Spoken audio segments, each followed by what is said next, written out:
I want to talk about placeholders. This is an idea I got from Paul McCartney, who, in a very well-known experience, woke up one morning from a dream where he dreamed this amazing melody.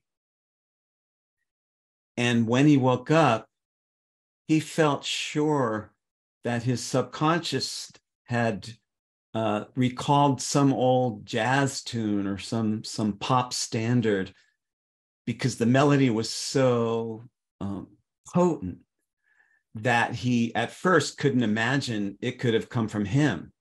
So he spent the morning calling up friends of his around the world and singing the melody, humming the melody, and asking, do you recognize it? And nobody did.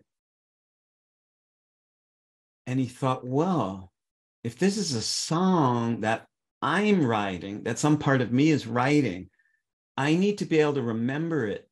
And so he came up with a nonsense sentence that was connected to scrambled eggs. Scrambled eggs, oh, how I love your legs. Now, you can probably tell from my improvisational rendition what the name of the song turned out to be. But until then, he needed some phrase that had the right meter, the right syllables, the right accents to hold the place for the true lyric, which, of course, became Yesterday.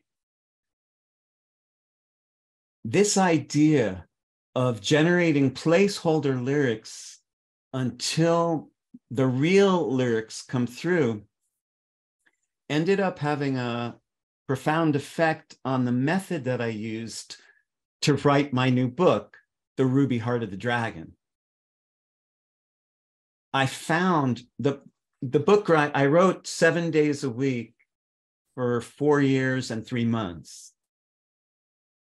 And during that period, I began to realize, I think it was maybe after the first year of writing, that much of what I'd written could be understood as placeholder lyrics. They weren't the real full lyric of the book. They weren't the whole message and all the statements and all the poetry, but they were close enough to hold the space. And I realized my subconscious, and also probably my supra-conscious, the levels of consciousness that are both above and below my normal everyday consciousness, knew much more about what the book was and what they had to say than I did, than my normal consciousness did. So kind of like McCartney, I spent 4 years waking up from a dream and trying to get back to the dream through prose, through text in the physical world, and the work I did every day, which was a shamanic initiation, not just a book writing process. And as that was, like I said, around the end of the first year, and as I went through the next 3 years, those placeholders filled in with the real book in ways that were sometimes very extraordinary and synchronistic and profound. I did a lot of crying while I wrote this book. And I feel that the placeholder idea is also a mystical